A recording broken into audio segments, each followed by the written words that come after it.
Assalamualaikum warahmatullahi wabarakatuh.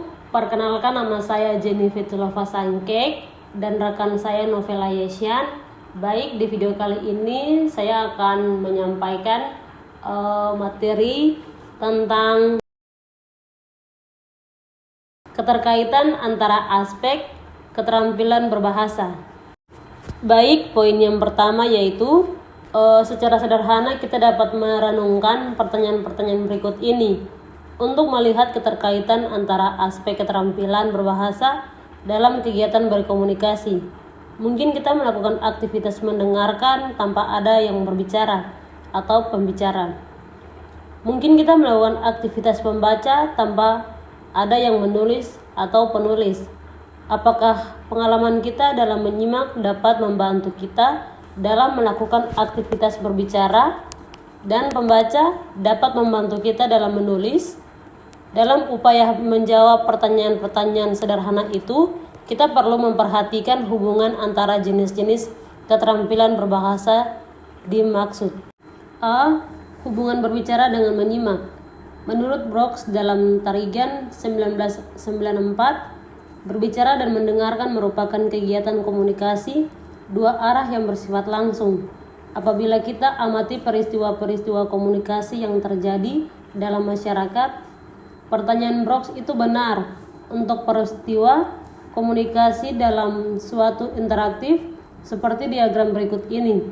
Kegiatan komunikasi interaktif seperti dilukiskan dalam diagram di atas terjadi antara teman, antara pembeli dan penjual, atau dalam suatu diskusi kelompok. Dalam hal ini, A berbicara dan B mendengarkan. Setelah itu, giliran B berbicara dan A mendengarkan. Namun, ada pula suatu konteks komunikasi itu terjadi dalam suatu non-interaktif, yaitu pihak yang berbicara dan pihak lain yang hanya mendengarkan. Agar lebih jelas, situasi komunikasi tersebut digambarkan dalam diagram berikut ini. Misalnya, dalam kegiatan khotbah di masjid, pidato dalam suatu acara pelayanan hari-harian,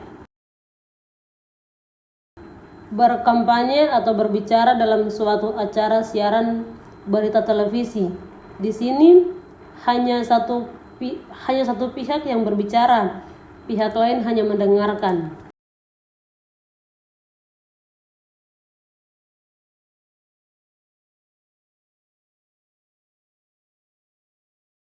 Menurut Dawons dalam Tarigan 1994 menjelaskan hubungan antara berbicara dan mendengarkan seperti berikut ini.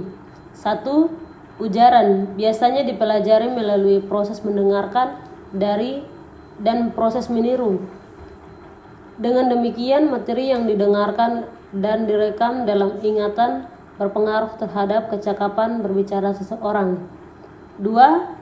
Ujaran seseorang mencerminkan pemakaian bahasa di lingkungan keluarga dan masyarakat tempat hidupnya. Misalnya dalam penuanan intonasi, kosakata dan pola-pola kalimat. 3. Upaya yang dilakukan untuk meningkatkan kemampuan mendengarkan berita pula membantu meningkatkan kualitas berbicara. Yang keempat, bunyi suara yang didengarkan merupakan faktor penting yang berpengaruh terhadap kemampuan berbicara seseorang, atau terutama anak-anak. Oleh karena itu, suara dan materi pembicara yang berkualitas yang baik didengarkan dari seorang guru, tokoh-tokoh, atau dari pemuka-pemuka agama, dari rekaman-rekaman atau cerita-cerita nilai tertinggi, sangat membantu anak atau seorang yang sedang belajar berbicara. B. Hubungan menyimak dan membaca.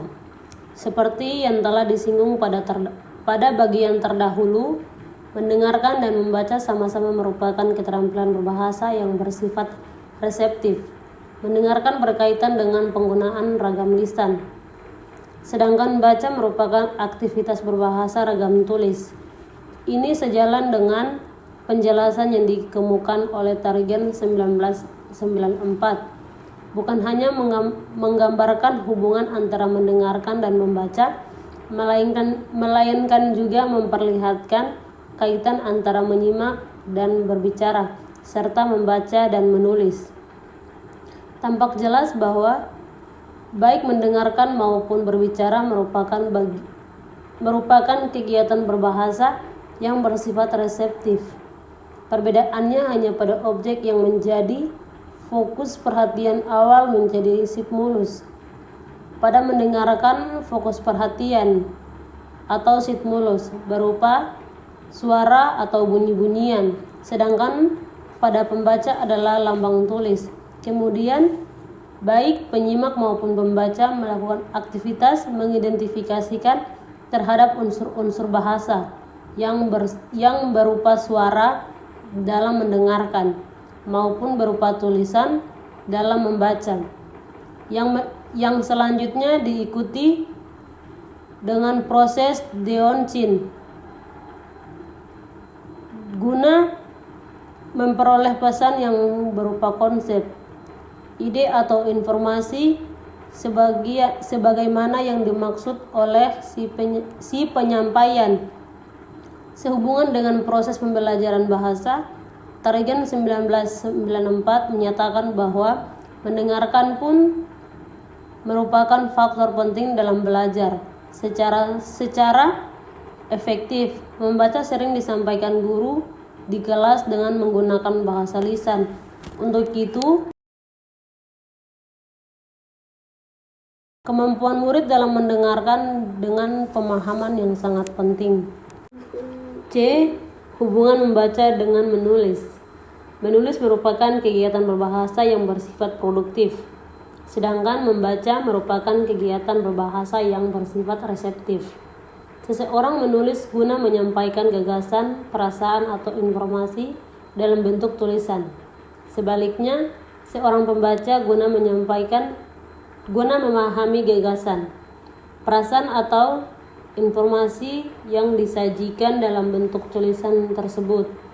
Dalam menuangkan gagasan melalui kegiatan menulis, paling tidak terdapat 3 tahapan yang dilakukan penulis, yakni perencanaan, penulisan, dan revisi. Ketika si penulis menyusun perencanaan mengenai apa yang hendak ditulisnya, seringkali dibutuhkan banyak informasi untuk bahan tulisannya itu. Sebaliknya pula dengan kegiatan membaca, terutama dalam membaca pemahaman atau membaca untuk kepentingan studi. Sering kali kita harus menulis catatan-catatan, bagang, rangkuman, dan komentar mengenai isi bacaan guna menunjang pemahaman kita terhadap isi bacaan. Bahkan kadang-kadang kita merasa perlu untuk menulis laporan mengenai isi bacaan guna berbagi informasi kepada pembaca lain atau justru sekadar memperkuat pemahaman kita mengenai isi bacaan. Selain itu, mungkin kita pula mendorong untuk menulis resensi atau kritik terhadap suatu tulisan yang telah kita baca. Berdasarkan gambar di atas, tampak jelas bahwa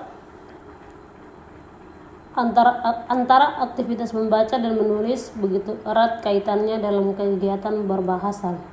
D. Hubungan menulis dengan berbicara.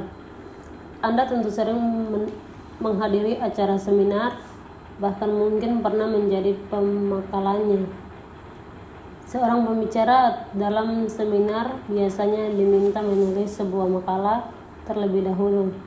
Kemudian yang bersangkutan diminta menyajikan makalah itu secara lisan dalam suatu forum. Selanjutnya, peserta seminar akan menanggapi isi pembicara si pemakalah tersebut.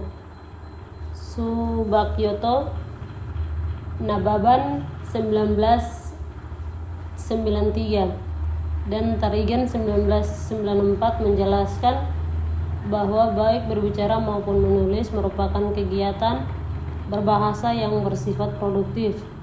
Berbicara merupakan kegiatan berbahasa ragam lisan, sedangkan menulis merupakan kegiatan yang berbahasa ragam tulis.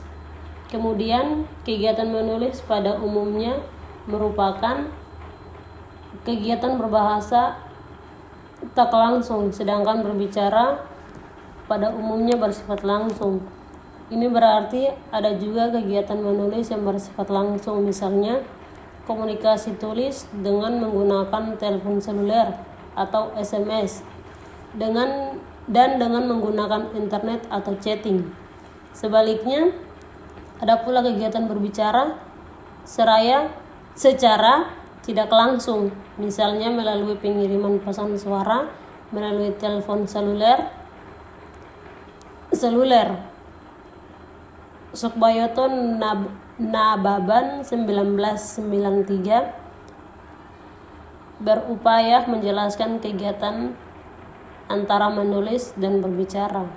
Baik, itulah penyampaian materi kami. Sekian dan terima kasih.